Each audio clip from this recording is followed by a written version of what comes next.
Hello बच्चों, आज की वीडियो के अंदर हम बात करने वाले हैं अपने क्लास 11th के बैंक रिकंसिलेशन स्टेटमेंट की, जिसके अंदर आप लोग को ये पता लगेगा कि हमारी जो रिकंसिलेशन है वो किस तरीके से होती है, किन बुक्स के अंदर होती है और रिकंसिलेशन का मतलब क्या होता है। तो बच्चों, जैसे कि चैप्टर का नाम है बैंक रिकंसिलेशन स्टेटमेंट, तो बैंक का मतलब भी आपको पता है, स्टेटमेंट का मतलब भी आपको पता है, बस आपको मतलब जानना है रिकंसिलेशन। बेटा रिकंसिलेशन बना है रिकंसाइल से। रिकंसाइल का मतलब होता है दो अलग अलग चीजों को आपस में मैच करने की प्रोसेस को बोला जाता है रिकंसिलेशन।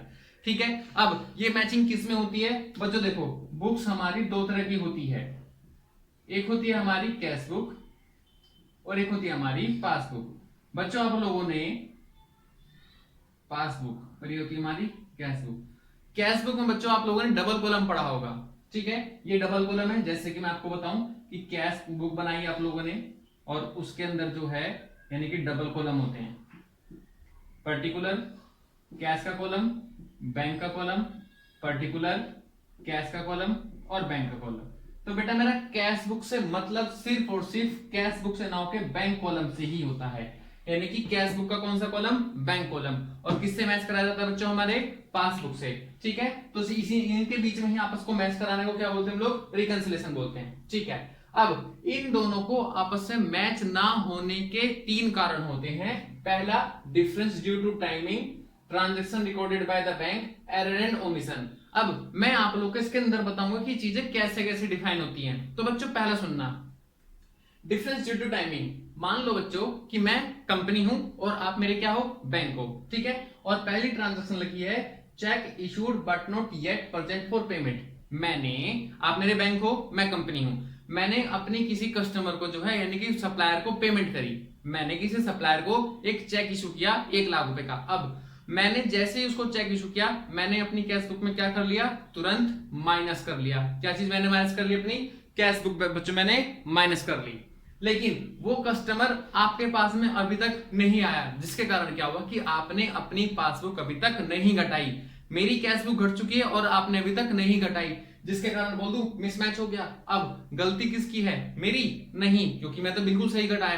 क्या आपको भी घटा लेना चाहिए था? नहीं, क्योंकि अभी तक वो कस्टमर ही आपके पास पैसे लेने नहीं आया। वो क्यों नहीं आया? क्योंकि उसके पास चेक को इशू करने के बाद 3 महीने है, 3 महीने में कभी भी आपके पास आ सकता है। ठीक है, दूसरी, cheque deposit into bank but yet not collected या क्रेडिटेड। हमने, मान लो कोई कस्टमर था भाई, मैंने किसी को उधार माल बेचा, उसने मुझे चेक दिया। ठीक है बच्चों, अब वही चेक मैंने बैंक में जाके डिपॉजिट कर दिया। जैसे ही मैंने बैंक में जमा करा, मेरा जो कैश बुक का बैंक कॉलम था वो मैंने इंक्रीज कर लिया, कैश बुक मैंने बढ़ा ली। लेकिन जो चेक आपके पास गया अभी तक आपने उसको मेरे खाते में जमा नहीं किया, जिसके कारण मेरी पासबुक में एंट्री पास अभी तक नहीं हुई। तो बोल दूं मेरी कैश बुक बढ़ चुकी है और आपकी पासबुक घट चुकी है, तो मिसमैच हो गया नहीं हो गया? इसके कारण ना गलती मेरी है ना आपकी गलती है, सिर्फ किसकी गलती है बच्चों? टाइमिंग की। तो दो चीज इसके अंदर, cheque issued but not yet present for payment और cheque deposit into but yet not credit, केवल दो ही चीजें हैं बच्चों। ठीक है, अब हम आगे बढ़ते हैं, transaction recorded by the bank. बच्चों कुछ ऐसी ट्रांजैक्शंस होती हैं जो केवल और केवल बैंक के द्वारा रिकॉर्ड करी जाती है। बैंक रिकॉर्ड करने के बाद में जो है कंपनी को बताता है कि हाँ भाई हमने ऐसा कर लिया, आप भी ऐसा कर लो। वो कौन कौन सी ट्रांजैक्शन होती हैं वो मैंने लिखी हुई है। पहला, interest credit by the bank. बच्चों जो पैसा मेरा बैंक में जमा है, मान लो मेरा बैंक में 10 लाख रुपए जमा है, तो बैंक वाले उसके ऊपर मुझे क्या देंगे? इंटरेस्ट। मेरे से पूछ के देंगे क्या? नहीं भैया, टाइम आने पे वो अपने आप मेरे खाते में जमा कर देंगे। तो जिसके कारण क्या हुआ? मेरी पासबुक बढ़ गई, जबकि बैंक वालों ने मुझे अभी तक उसके बारे में कुछ भी नहीं बताया, जिसके कारण क्या मेरी कैश बुक इंक्रीज नहीं हो पाई। हो गया डिफरेंस। दूसरा, बैंक चार्जेस, जैसे कि इंटरेस्ट चार्ज। बैंक ने मुझे बिना बताए मेरे खाते से जो है कुछ छोटे मोटे चार्जेस काट लिए, एसएमएस चार्ज काट लिए या ट्रांजैक्शन चार्ज काट लिए, बहुत सारे चार्ज काट लिए उसने। तो उसने बोल दो मेरा अपने आप से ही पासबुक घटा दी, यानी कि बैंक बैलेंस घट गया, जबकि मुझे कैश बुक में नहीं पता, क्योंकि मुझे तो पता ही नहीं है ना अभी तक। तो वो क्या गलती से मेरी कैश बुक अभी इंक्रीज है, जबकि मेरी पासबुक घट चुकी है। तो इन दोनों का जो डिफरेंस है वो भी हमारा कैश बुक और पासबुक में आपस में मिसमैच कराने के लिए हो सकता है। Direct payment by the bank.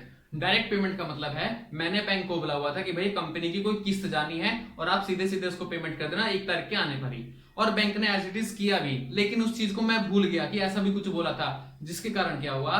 Passbook तुरंत घट गई। पासबुक तुरंत घट गई, जबकि मैंने कैश बुक घटाई नहीं, क्योंकि मुझे पता ही नहीं था, मैं भूल गया था। जिसके कारण भी हमारा क्या हो सकता है? मिसमैच हो सकता है। किसके बीच में? कैश बुक और पासबुक के बीच में। तीसरी चीज, direct deposit by customer into bank. बच्चों मान लो कि मैंने किसी कस्टमर को माल बेचा था, ठीक है। अब जैसे ही मैंने किसी को माल बेचा तो उसने 3 4 5 6 10 दिन के बाद में उसने सीधा आपके बैंक में पैसे कर दिए, यूपीआई कर दिया, XYZ एनएफटी कर दिया, डायरेक्टली पैसे आपके पास जमा कर दिए, जबकि उसने मुझे नहीं बताया। जिसके कारण क्या हुआ कि मेरी पासबुक इंक्रीज कर गई क्योंकि मेरा बैंक बैलेंस बढ़ चुका है, लेकिन अभी तक बैंक से और उस कस्टमर से मेरे पास कोई इंफॉर्मेशन नहीं है, जिसके कारण क्या है मेरी कैश बुक क्या हो गई, कम हो गई, यानी कि इनडायरेक्टली उतनी रही जितनी थी कंपैरिजन टू पासबुक, जिसके कारण भी कैश बुक और हमारी पासबुक के अंदर क्या हो सकता है बच्चों, डिफरेंस क्रिएट हो सकता है। आगे उसके बाद लिखा bills collected by the bank. Bills collected मतलब मैंने अपने बैंक से इंस्ट्रक्ट दिया था कि भाई फलाने आदमी के यहां से जाकर बैंक में वहां से बिल लेके आ जाना और बैंक में जमा कर देना। तो उसने ऐसा किया भी, वो कस्टमर के पास गया, कस्टमर ने उससे पैसे दिए, उस बैंक वाले का जो अधिकारी था या फिर एम्प्लॉय था उसने मेरे जो है अकाउंट में पैसे डिपॉजिट कर दिए। अब अगर उसने मेरे खाते में पैसे डिपॉजिट कर दिए जबकि मुझे मेरी कैश बुक में एंट्री पास नहीं हुई क्योंकि मुझे अभी तक पता ही नहीं लगा कि मेरी कैश बुक भी इंक्रीज हो सकती है, ठीक है, जबकि मेरी पासबुक क्या है वो तो बढ़ चुकी है, लेकिन मैंने अभी तक अपनी कैश बुक इंक्रीज नहीं करी, जिसके कारण जो है मेरा कैश बुक और पासबुक में भी डिफरेंस बेटा क्रिएट हो सकता है। हमारा एक अनदर रीजन है, ठीक है। इनके अलावा और भी बहुत सारी ऐसी चीजें हो सकती हैं जो ट्रांजैक्शन केवल बैंक के द्वारा रिकॉर्ड की जाती है, और जैसे ही बैंक से मुझे सूचना मिलेगी तो मैं उसको भी अपनी कैश बुक में अपडेट कर लूंगा, ठीक है। अब ध्यान रखना जो डिफरेंस होगा वो आपका जो कैश बुक और पासबुक में आपस में ही मिसमैच हो सकता है, इन्हीं के बीच में जो है हम आपस में मैचिंग को करने के पर्पस से इन चीजों को पढ़ रहे हैं। अब आगे लास्ट पॉइंट है बेटा एरर एंड ओमिशन।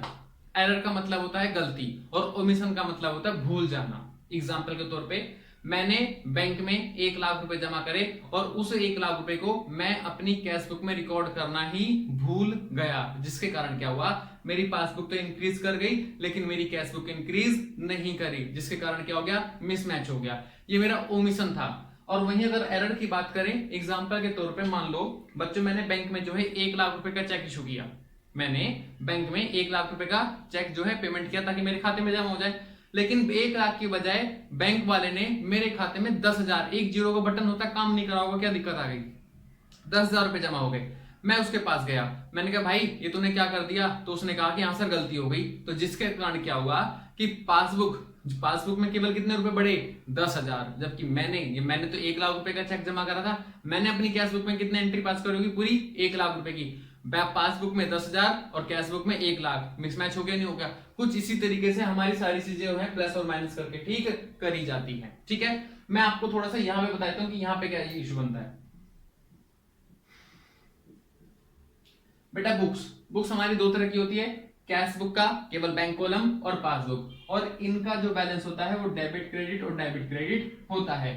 बच्चों आप लोगों को पता है कि अगर हम बैलेंस गिवन होते हैं, कैश का बैलेंस गिवन होता है तो डेबिट साइड लिखा जाता है क्योंकि वो फेवरेबल बैलेंस होता है। तो कैश बुक का बैंक कॉलम हमारा ये प्लस की साइड होता है, ये क्या होता है प्लस, मतलब हमारा फेवरेबल बैलेंस, और कैश बुक का हमारा क्रेडिट बैलेंस कैसा होता है माइनस, यानी कि अनफेवरेबल, यानी कि इसका दूसरा नाम क्या दे देंगे बच्चों हम लोग, ओवरड्राफ्ट भी दे सकते हैं। पासबुक, अब कैश बुक और पासबुक में बेटा रिवर्स रिलेशन होता है, हमारा डेबिट उनका क्रेडिट, यानी कि अगर इसका डेबिट फेवरेबल है तो इसका क्रेडिट कैसा होगा वो फेवरेबल होगा, और इसका क्रेडिट फेवरेबल है तो डेबिट क्या होगा अनफेवरेबल होगा। और अनफेवरेबल का दूसरा नाम क्या है ओवरड्राफ्ट, ठीक है। अब इस तरीके से मेरी बुक हो गई प्लस माइनस, और हमारा कॉलम देखो कैसे कैसे बनता है, ये हमारा प्लस का कॉलम, ये हमारा माइनस का कॉलम, ये पर्टिकुलर, ये हमारी बैंक रिकंसिलिएशन स्टेटमेंट का फॉर्मेट है बच्चों, ठीक है। अब यहां क्या लिखेंगे वो देखना, balance as per cash book.